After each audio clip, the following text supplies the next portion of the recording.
In December 2003, one of Europe's most admired companies told the world it was sitting on a fortune. Nearly 4 billion euros in cash and securities, safe, liquid, real, held in an account at Bank of America in New York. For a company that size, it was the kind of number that makes investors relax. A cushion. Proof of health. There was only one problem. The account didn't exist. The money didn't exist. And the single document that proved it existed, a confirmation letter on Bank of America letterhead, had been forged. This is the story of Parmalat, the boring, beloved milk company that fooled banks, auditors, and investors around the world for more than a decade, and came apart because of one piece of paper. Callisto Tanzi founded Parmalat in 1961, the son of a dairy farmer who turned a small business in Parma into a global food empire. By the 1990s, it wasn't just a company. It was a symbol of Italian success, big enough to put its name on a Formula One team. But beneath the pride was a problem the public never saw. All that expansion had been bought with debt. Enormous, mounting debt raised to fund an aggressive global shopping spree. To keep its credit cheap and its investors calm, Parmalat needed to look far healthier than it really was. And so, according to Italian prosecutors, somewhere around 1990, it simply began to invent the difference. The lie lived offshore. Parmalat ran money, debt, and losses through a web of shell companies in the Cayman Islands and beyond, entities most investors never knew existed. One of them became the vault where the fiction was stored, a Cayman subsidiary called Parmalat. On Parmalat's books sat a breathtaking asset, roughly 3.95 billion euros, nearly $4.9 billion in cash and securities, supposedly parked at Bank of America in New York. When the auditors asked for proof the money was real, they were handed exactly that, a confirmation letter, on what looked like Bank of America letterhead verifying the account. The SEC later said it plainly. The account did not exist. The assets did not exist. The confirmation had been forged.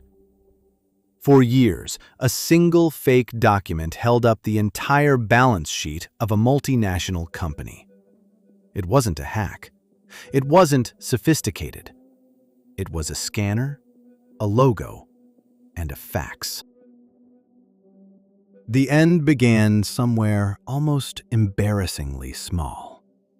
In late 2003, a company claiming billions in cash somehow could not make a 150 million euro bond payment. Investors started asking the obvious question. If you're sitting on nearly 4 billion euros, why can't you cover this?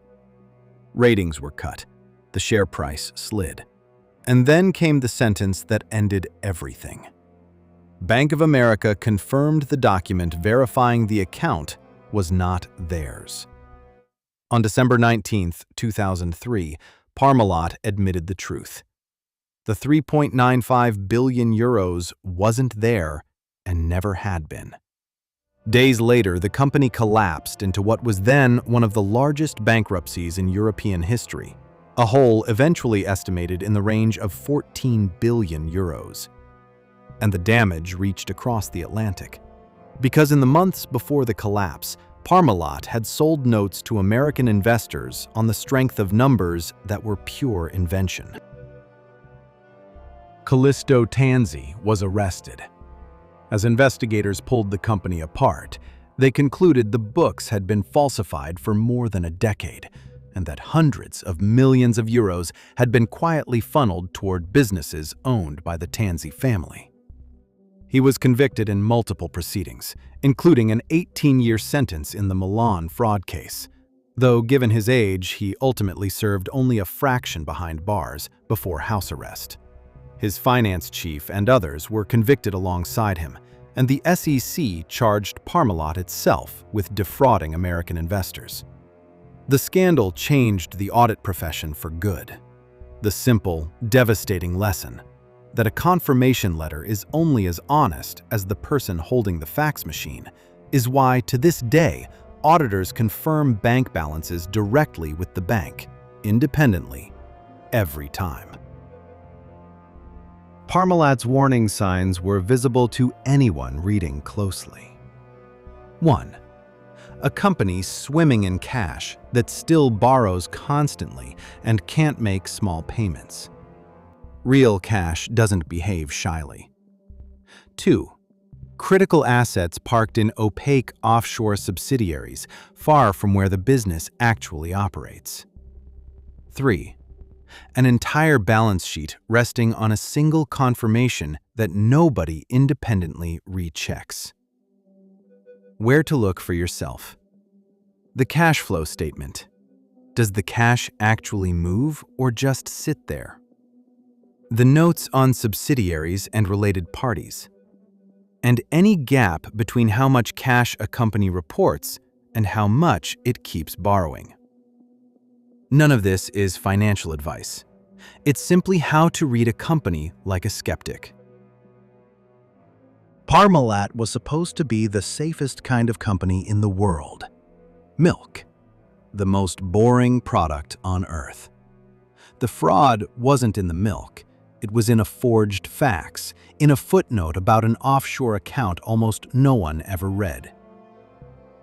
If you want to start reading these frauds the way the auditors eventually had to, there's a book and a couple of links in the description.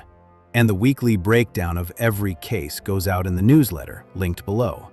Subscribe and the next case finds you. Because next time, a man who became chief executive of one of Japan's proudest companies and was fired 2 weeks later for asking a single question.